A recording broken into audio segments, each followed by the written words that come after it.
Hello everyone, myself Prashant. Hope you all are doing great.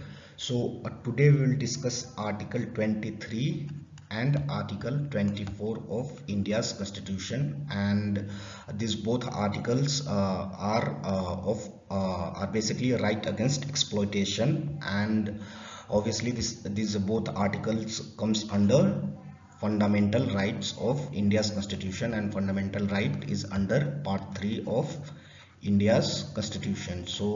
Let's begin and see in detail. Article 23 is prohibition of traffic in human beings and forced labor, right? We can see there are two components in Article 23. So first is prohibition of traffic in human beings, and the other is the forced labor. So first we will discuss prohibition of traffic in human beings, right? So traffic in human beings includes selling and buying of men, women and children like goods, right? And it also includes immoral traffic in women, children, including prostitution.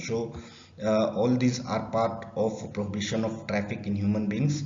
Devdasis is also is included in prohibition of traffic in human beings, and slavery is also under this prohibition of traffic in human beings. In exams questions can be asked, right? So is slavery part of forced labor, or is devdasis part of forced labor? Then answer is no.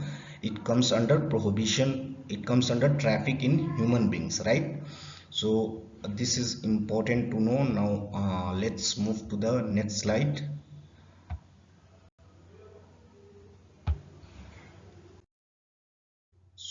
Article 23.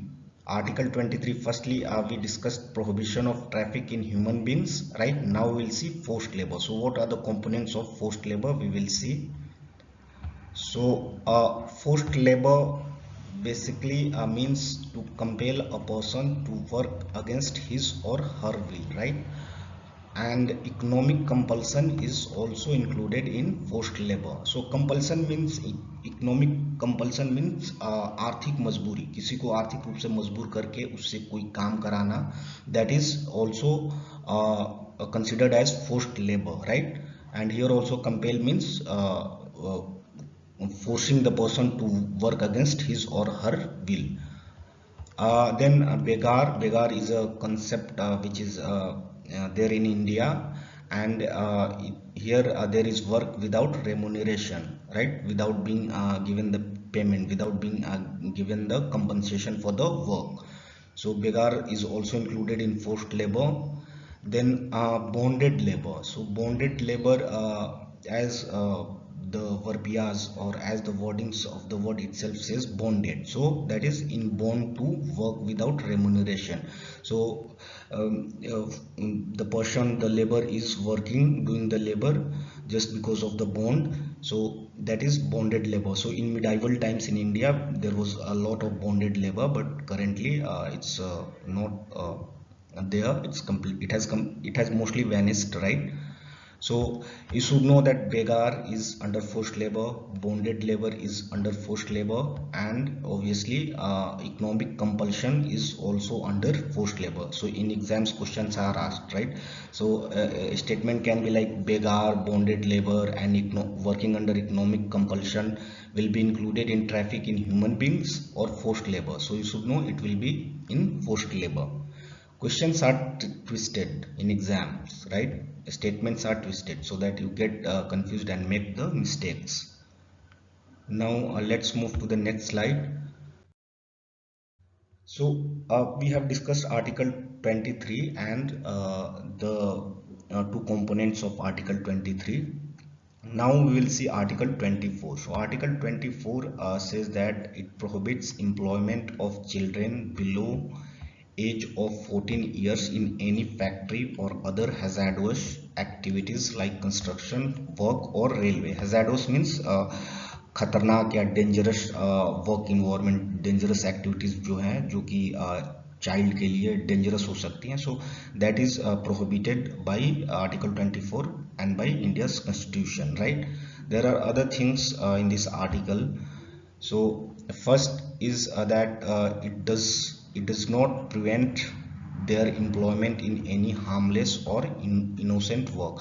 So you can see that constitution does not prevent the employment of the children in harmless or innocent work. That is basically it is legalizing that the child can work in harmless or innocent work environment, right?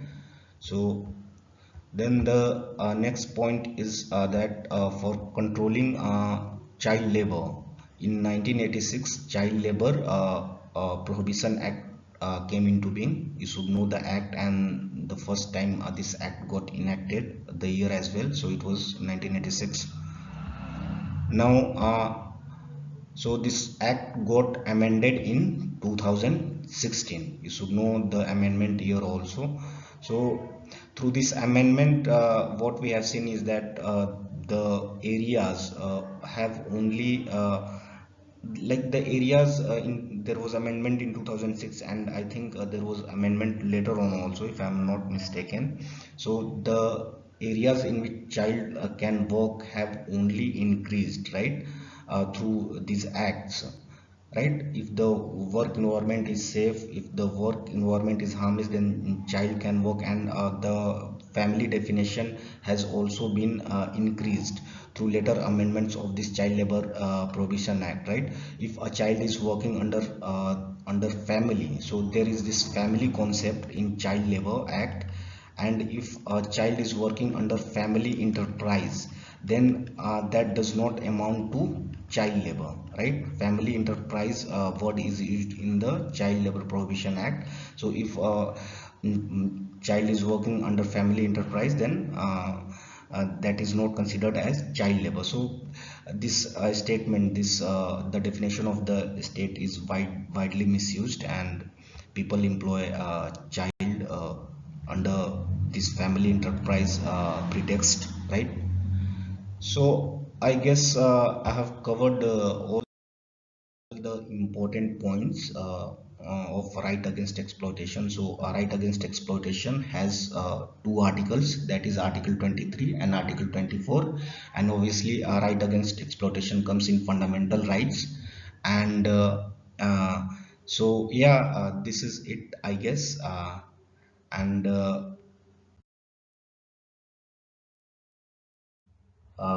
next I'll be coming up with other articles of fundamental rights. So thank you so much for your time. I hope you enjoyed the learning process. So thank you again, thank you so much.